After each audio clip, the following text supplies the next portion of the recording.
ভাই মার্কেটে নতুন একটা মারাত্মক লেভেলের ফোন আসতে যাইতাছে আর ওই ফোন নিয়ে সোশ্যাল মিডিয়া মারাত্মক লেভেলের ঝড়ও শুরু হয়ে গেছে। তো ফোনটা আসলে মূলত টেকনোরই একটা ফোন, টেকনো স্পার্ক স্লিম।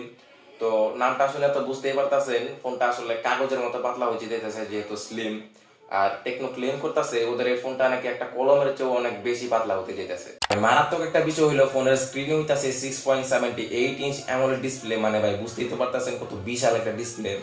আর সাথে আছে 120 হার্জের রিফ্রেশ রেট। ভাই রিভিউ বাদ দেওয়ার সবার আগে আপনারা এই ফোনটার দিকে একবার তাকান, মানে কি পরিমাণ মারাত্মক একটা ফোন বানাইছে।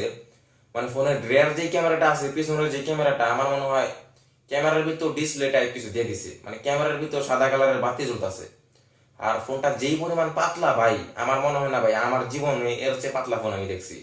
আর ফোনের ব্যাক পার্টটা যে পরিমাণ গ্লেজ মারে, যে পরিমাণ চকচকা, আমার মনে হয় না ভাই ঘরে আয়না রাখা লাগবো। এই ফোনটা কিনা খালি রেখে দিমু এন্ড বাইরে করে খালি নিজের পুরা চেহারাটা দেখবো। ভাই ভাই একে তো অ্যামোলেড ডিসপ্লে, তা আবার এত বড় বিশাল একটা ডিসপ্লে, আর এত বড় ডিসপ্লের সাথে এত বড় ব্যাটারি ভাই আমি অন্য কোনো ফোনে দেখি নাই।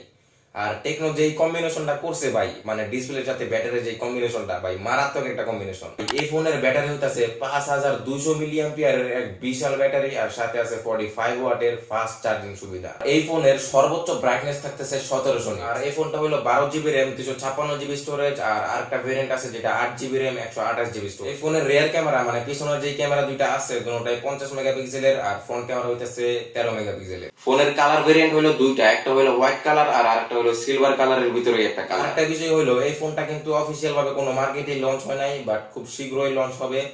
আর লঞ্চ হলে তো এটা আপনারা অবশ্যই জানবেন।